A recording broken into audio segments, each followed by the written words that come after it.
Acho que todo mundo já se pegou no pensamento de caramba, essa coisa poderia ser muito melhor de tal forma. E bom, eu vivo pensando isso em relação a algumas peças midiáticas que eu consumo. Nesse caso aqui, os desenhos. De cabeça, eu consigo me lembrar de Historietas Assombradas e Chowder, que eu acho que são desenhos legais, mas que poderiam ser muito melhores. No caso, o que deixa eles legais são a presença de pequenos atributos, dentre eles, alguns personagens. Pensando nisso, a gente teve a ideia de fazer o nosso provável vídeo mais polêmico. Meus amigos, personagens legais de desenhos ruins.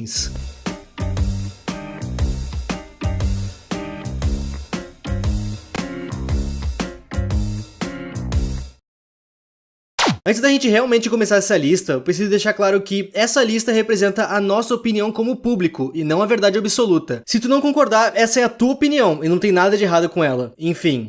Clarencio, o Otimista, um desenho extremamente meia bomba. Eu entendo que o Clarencio foi feito para crianças mais novas, mas há ressalvas. Desenhos infantis normalmente abordam assuntos não discutíveis. O foco do desenho infantil é entreter a criança e não botar ela para pensar com algum tópico apresentado. E bom, para quem viu o mínimo desse desenho, sabe que esse não é o caso. Eu tô falando tudo isso porque no mesmo desenho onde a gente tem o Clarencio, que é literalmente só uma criança extremamente ingênua, a gente tem o Jeff, um menino muito ansioso e egoísta. É bizarro que no mesmo desenho nós temos esses dois extremos, e o Jeff já fez coisas bem ruins, desde derrubar um amigo a ponto dele cair e supostamente ficar paraplégico, até mesmo um episódio inteiro onde ele fica popular na escola e consegue destruir tudo com a sua arrogância sem tamanho. Eu tô falando tudo isso para que o argumento de isso é só um desenho infantil, Ip, é óbvio que tu não vai gostar, não seja válido. Realmente, um desenho infantil é uma furadeira na cabeça de quem é mais velho, mas Clarencio, o Otimista, tá na mesma prateleira de apenas um show pra mim, no quesito maturidade, talvez até uma prateleira mais alta. Eu falei tudo isso pra jogar todos os meus argumentos no lixo, porque o personagem que carrega esse desenho nas costas pra mim, sem dúvidas, é o Sumo. Um moleque hiperativo, uma literal criança comum, maliciosa quando precisa e sempre ativa pra todo canto. Inclusive, o primeiro contato do Sumo com Clarencio não poderia ter sido mais criança encapetada das ideias. Ele simplesmente chega na casa do Clarencio pedindo pra ele raspar a cabeça dele, e é isso. Corta meu cabelo!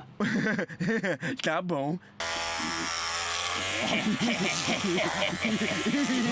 Amizade platônica criada. Esse é aquele tipo de personagem imprevisível, e isso vem muito do fato dele ter mais liberdade nas ruas por conta da sua família, que quase não é mencionada. O que a gente sabe é que ele tem 12 irmãos e que geral mora num trailer. Encarem o Sumo como um alívio cômico, ou então como um gancho para uma grande plot ou aventura do episódio que ele der as caras. Dá pra se dizer que ele seria equivalente a um Kenny de South Park, claro, bem mais suavizado. Sem dúvidas, quando esse personagem aparece, ele rouba a cena. E quando eu tinha TV por assinatura em casa e tava dando esse desenho, eu acabava assistindo esperando ele acabar pra começar logo Hora de Aventura ou apenas um show. E a presença do Sumo fazia aquela espera ser menos tediosa.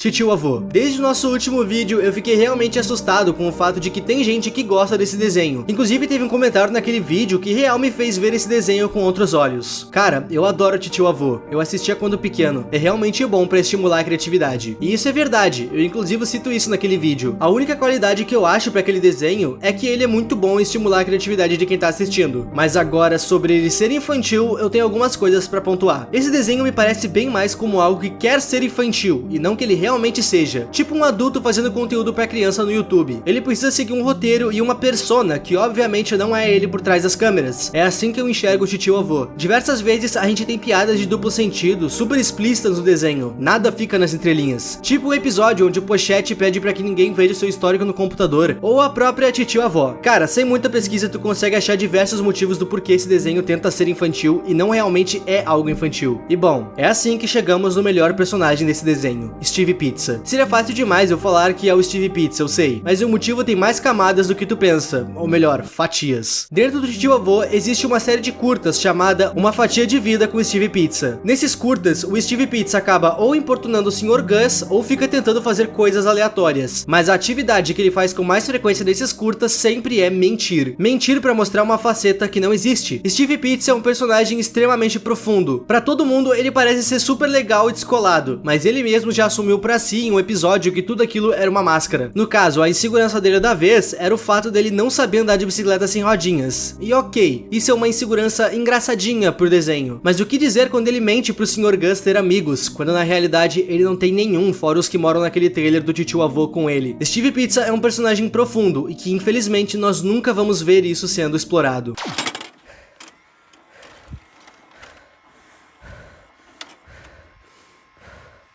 Chowder. Desse desenho, honestamente, a coisa que mais me tirava dele, fora o humor dele que pra mim nunca funcionou, foi sua arte, que sempre me tirava dele a todo momento. Chowder é um desenho sobre um restaurante e a profissão de chefe de cozinha. Chowder é um aprendiz, mais especificamente do personagem Mung, e o desenho se desenrola nisso, ensinamentos de um chefe para o aprendiz e obrigações de um aprendiz com seu chefe. É realmente isso que acontece? Não, é claro que não. O Chowder é uma criança, e como tal, ele tá sempre se envolvendo em alguma encrenca, onde ele vai precisar da mais simples à mais complexa ajuda. E é aí que a nossa estrela entra. Schnitzel é um dos funcionários do restaurante do Mung. À primeira vista, tu vai ver ele como um típico personagem mal-humorado do desenho, mas na verdade ele só não é caricato. É, meus amigos, ou vocês vão me dizer que o tempo não inocentou o Lula Molusco. Schnitzel é o típico mal assalariado que vê seu refúgio nos seus gatos e no seu provável vazio habitual do seu lar. E não veja isso como algo ruim. Dividir ambiente de trabalho com o Chowder deve ser algo extremamente desafiador, então eu realmente não o julgo. Schnitzel é um monstro de pedra, pelo menos é assim que o desenho trata ele. É interessante que, quando ele se movimenta, é possível ouvir um som de uma pedra sendo triturada, e o fato dele ser feito de pedra possa se referir a talvez o seu estado de espírito. Schnitzel não diz uma única palavra a não ser Rada, que normalmente soa como um resmungo, mas dentre um Rada e outro, ele consegue demonstrar muito bem qual sentimento ele quer passar. É interessante que em um curta não canônico, ele aparece conversando com a Coco, que por sua vez também não fala nada além de Coco. Esse personagem entra para essa lista por todos os motivos citados, mas também porque, pelo menos pra mim, coisas que não se comunicam tendem a ganhar mais a minha empatia, e eu realmente não sei explicar o porquê.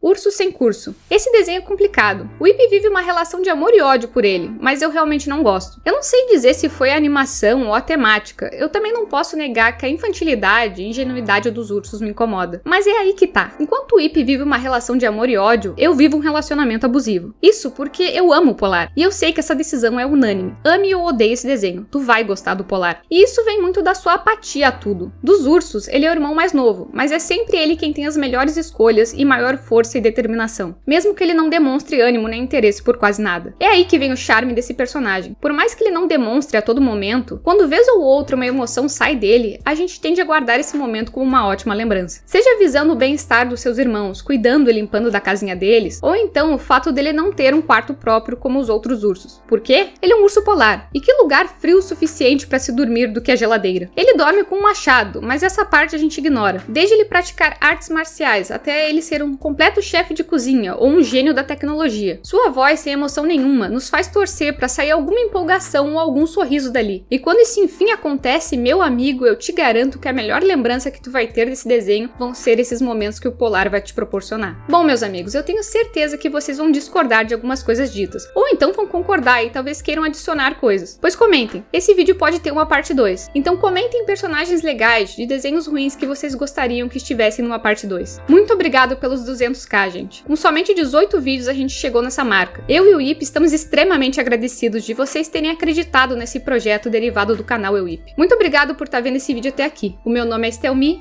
e tchau!